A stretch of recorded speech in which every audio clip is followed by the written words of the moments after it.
ஒரு குக்கரில் 1.5 கப் அளவுக்கு துவரம்பருப்பு நல்லா வாஷ் பண்ணி ஒரு 15 மினிட்ஸ் ஊற வச்சதை சேர்த்துக்கலாம்.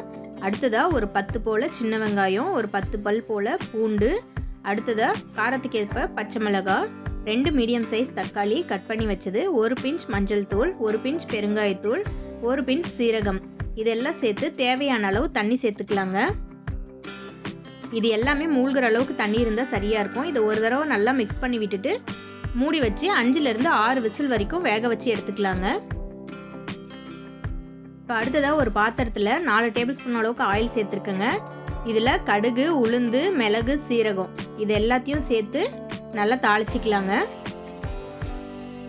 கூடவே ஒரு கொத்து கருவேப்பிலை சேர்த்து நல்லா பொரிய விட்டுட்டு அடுத்ததாக ஒரு 10 போல் சின்ன வெங்காயம் கட் பண்ணி வச்சுருக்கேங்க, அதையும் சேர்த்து இதோட லைட்டாக மிக்ஸ் பண்ணி விட்டுடலாங்க. இப்போ அடுத்ததாக காஞ்ச மிளகாய் இது போல் கிள்ளி வச்சுருக்கேங்க. ஒரு 4 மிளகாய் நம்ம காரத்துக்கு ஏற்ப நம்ம எந்த அளவுக்கு குழம்பு செய்கிறோமோ அந்த அளவுக்கு சேர்த்துக்கலாம். வேறு எந்த ஸ்பைசஸும் சேர்க்காமல் இந்த மிளகாயிலேயே இதுக்கு உண்டான எல்லா காரமும் தேவையான டேஸ்ட்டும் கிடைச்சிரும். அதுதான் மிளகாய் கல்லி சாம்பாரோட ஸ்பெஷலே. இப்போது இது நல்லா ஃப்ரை பண்ண பிறகு நல்லா வேக வச்சு மேஷ் பண்ணி வச்சுருக்க பருப்பை இதில் சேர்த்து நல்லா மிக்ஸ் பண்ணிக்கலாங்க.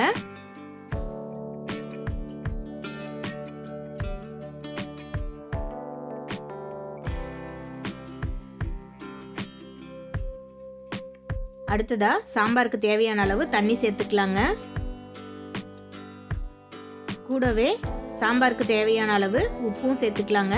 அடுத்ததாக ஒரு சின்ன நெல்லிக்காய் அளவு புளியை ஊற வச்சு கரைச்சி வச்சுருக்கேன், அந்த புளிக்கரைசலையும் சேர்த்துக்கலாங்க. இப்போ இது எல்லாத்தையும் ஒரு தடவை நல்லா கலந்து விட்டுறலாங்க.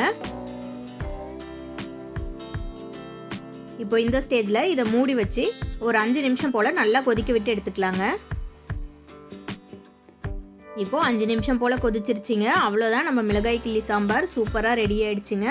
இதை இட்லி, தோசை, சாதம் எதோட வேணாலும் வச்சு சாப்பிட்டாலுமே ரொம்ப டேஸ்ட்டாக இருக்கும். ரொம்ப சிம்பிளாக, ஈஸியாக, ரொம்ப குயிக்காக செஞ்சிடலாங்க. அதே போல் டேஸ்ட்டும் வேறு லெவலில் இருக்கும்.